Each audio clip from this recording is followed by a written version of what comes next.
Brett, thank you for joining us in the studio today. Of course, there's been plenty happening in season 2024. We've also got a lot that's going to be happening in season 2025 as well. So we do appreciate you coming in here to talk us through all of that. First of all, the thing we'd like to ask you is the competition has been growing and evolving this season. Can you talk about some of the initiatives that have contributed to the changes we've seen this year?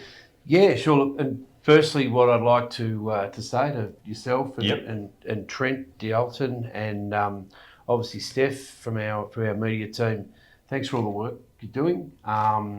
Certainly seen a huge upswing in our media across all forms of our media in 2024.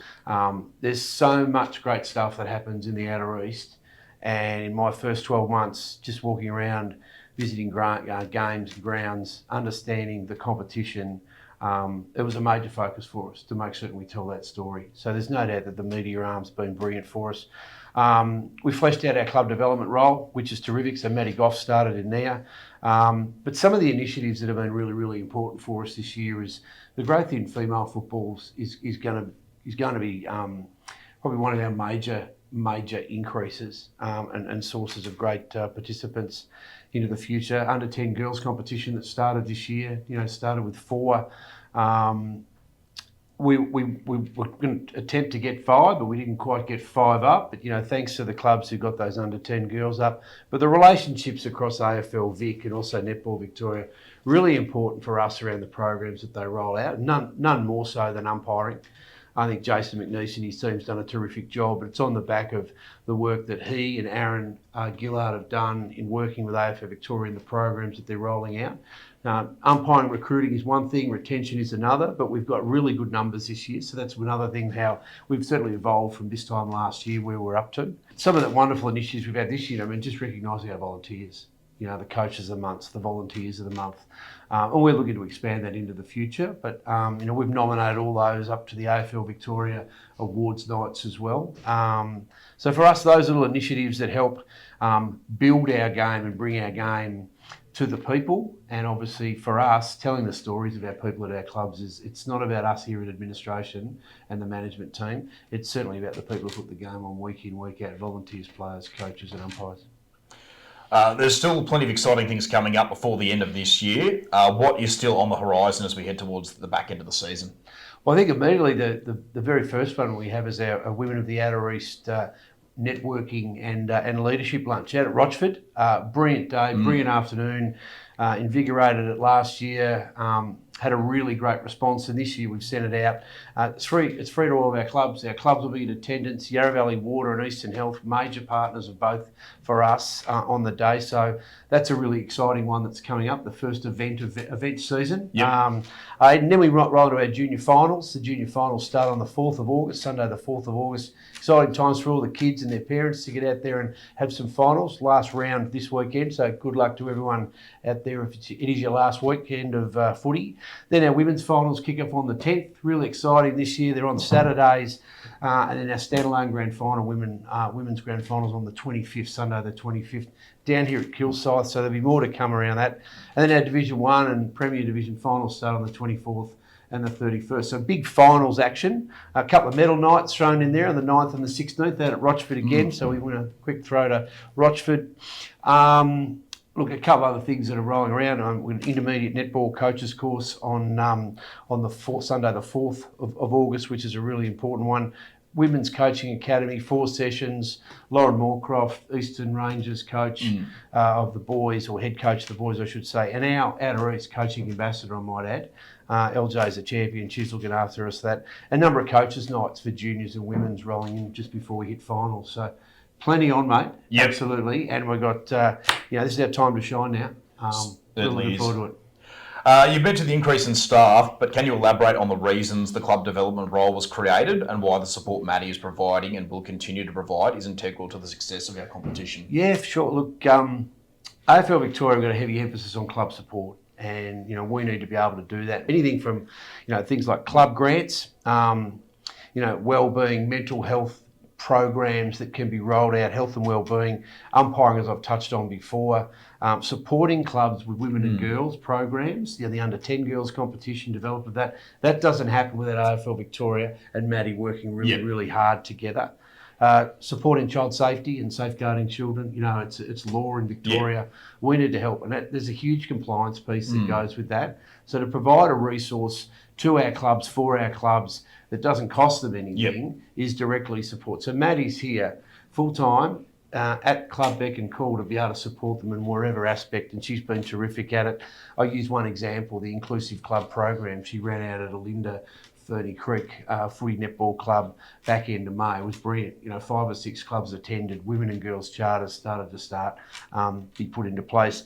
And the other one, which is coming over the hill pretty quickly and just more recently, is the fair access policy, which all councils are going to roll out, which clubs are going to need support with. We run across 3 pretty big councils for us to be able to support our clubs in that role. So it's more about the club support, helping the volunteers, coaching programs, umpiring, as I said, but club support. Without our volunteers, we don't have a game, and they do a brilliant job. We're going to tell their story on one hand. We also need to support them on another. Well, you're absolutely right. I mean, a lot of the volunteers still need to have accreditation. Trainers need accreditation. People working in the bar. So it is really important, isn't it? Yeah. We can't go to the football or the netball without having volunteers running those games for us, and the compliances, and they need support. So that's why Maddie's in place here. As we look ahead to next season, we'll be returning to a 10-team Premier Division competition, as we advised earlier in the year. However, there are some clubs who will be departing for 2025. Can you clarify how the promotion and relegation place works in light of these changes? Yeah, so let's go back a couple of steps. June 30 is a mark for us as a competition where clubs need to let us know that they are seeking another home. And we received 4 of those. So Broadford was one. The club's in recess, or the men's program's in recess. They're looking again to have a crack at Kyabram and District Footy Netball League. So that was approved by the board. Pakenham football and netball clubs have let us know that they're exploring other options. At this stage, we haven't confirmed or had anything confirmed to us from Pakenham Football Club or Netball Club. And obviously, once that happens, there's a window for AFL Victoria to do that, which is between August 1 and October 31. So Pakenham we're uncertain of, but had 2 clubs, Narre Warren and Berwick Springs, come to us and say, look, we'd like to explore greener pastures in the Southern Football Netball League. I must say, look, back into 2023, we completed our competition structure review, and the board decided that a 12-team competition in Premier would help us protect against major disruption if clubs did leave. Unfortunately for us, that's happened. And the board have approved, as we've let clubs know earlier in the week, the transfer of Narre Warren and Berwick Springs out of east into Southern Football Netball. Now, that's now Southern's matter. They can deal with that with AFL Victoria. We don't have any access to grind with either of those 2 clubs. They go with our best wishes. It's disappointing to see them leave. There's no doubt about that. From an administrative point of view, both terrific clubs. However, they've chosen to pursue other avenues. We need to get on and protect and support all of our clubs who are staying with us and sticking with us. So what that means in terms of relegation promotion, Aidan, is that a 12-team competition. If you take Narre Warren out of Premier and you take Berwick Springs out of Premier, there's 10 teams left. There's 4.5 rounds left. We're going to split round this weekend to complete round 14, and then 15, 16, 17, 18. The team that finishes 10th at the end of the home and away season, once we've removed Narre Warren and Berwick Springs from those ladders, basically, will be the team that's relegated, and we will still be promoting the team that is the Premier in Division 1. So, really for us moving forward is about saying to our clubs directly, 2025 looks like this. And they will know now. And then it's in the club's hands in the next 4.5 weeks. If you've played last week in the split round, you've only got 4 weeks left. But if you've got whatever footy left, you know where you're going to finish. And we're giving clubs plenty of notice. And they were advised at the start of the year anywhere between 10, 11 and 12 would be relegated. So that's sort of where we're up to in the senior sense. As I said, we wish both clubs well. But we're certainly moving forward into August and September about celebrating our competition and our finals. Certainly. We will also be hoping to continue to grow junior footy and ensure, as a minimum, all clubs have a 17 and under team in netball. Can you tell us a little bit about the plans for the junior football structure, particularly in regards to girls' teams and pathways, and the plans for under 18 and under 19 football? Yeah, another big decision that was made during that period of time at the board, the last board meeting too, was our junior girls next year will move to odd age groups. So rather than sort of 10, 12, 14, 16, they'll move to 11, 13, 15 and 17. Our goal is to have an under-18 competition in 2026. So in 2026, we'll revert back to under 10, under 12, under 14, under 16 and an under-18 competition for girls, providing pathway in our competition, as I explained before. There's great growth in our women's. We also ran a great, Maddie Goff ran with Travis Switzer, ran some great team building exercises this year online, had a junior to senior transition night and then a workshop that followed.